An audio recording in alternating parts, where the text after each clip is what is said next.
My name is Casey, and I wanted to make a tutorial on how an RGB LED breadboard circuit works.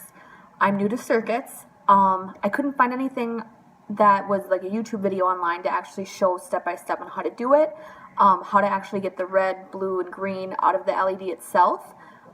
So I wanted to make a tutorial to let you guys know how I did it. Okay. The things I used to create this were a battery pack, a mini breadboard, a resistor, a jumper wire, and an RGB LED light. If you don't know what an RGB LED is, it's an LED with 4 pins, one for each color, red, blue, and green, and the common anode is the longest one in the bunch. So if you're looking at the LED with the anode being second from the right, hold it like this, it would be, the order would be red, the common anode, green, then blue. So this is dealing with circuits now. So in a regular circuit, electricity flows from the negative to the positive using a type of conductor, which would be our jumper wires and our LED, to allow the electrons to continuously flow and complete the path of the circuit.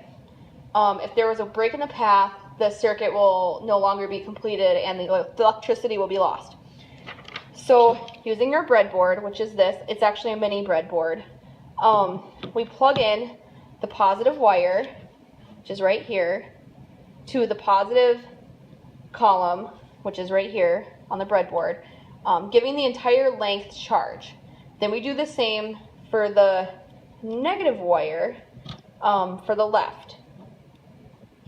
There we go. But because there are no conductors continuing the charge and connecting the negative and positive fields together, the circuit's broke. So by taking the RGB, okay, I'm going to take this and I'm going to bend the longest one, so because this is going to be our positive, so I'm going to bend it out right like this. So by taking and plugging the common anode into the positive column, which is right here, and then the remaining pegs into the column A, because you can see it, they're lettered right here.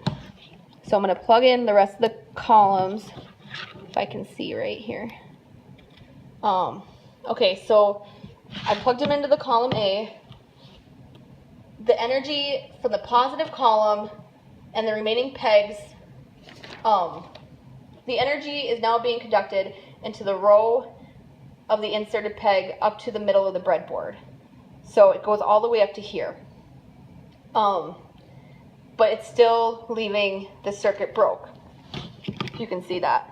It's connecting this to these 3 rows, but it only goes up to here. So to finish the circuit, you have to take a jumper cable, which is this, and you want to plug one end to the negative row, which is right here, and then the other end into the row which contains one of the RGB pegs. So before I do this, I'm going to turn it on. Actually, it is on, okay. Just want to make sure so it'll light up. So I want to plug it into one of the rows of the pegs. So I'll plug it right there, and it should be in the row of the red. So that's red. This should be green, the next one. If you can, I don't know if you can tell. And then this one's blue. So that is how you get the different colors of the LED, and this is how it completes the circuit, because it's going from the negative to the jumper cable, connecting it to this side right here, which flows through the LED and connects it to the positive. So with LEDs, with the battery pack and everything, it tends to get really, really hot after like a few minutes. It's even getting hot right now, where it's hot to touch it, and which is whatever. But if you want to start moving them around and stuff, you don't want to touch it because it's hot. So this is where a resistor comes in. So what the resistor does, it lowers the voltage, so not so much electricity is going in it.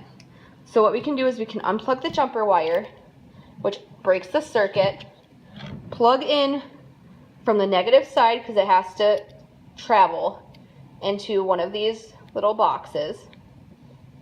If I can bend it right.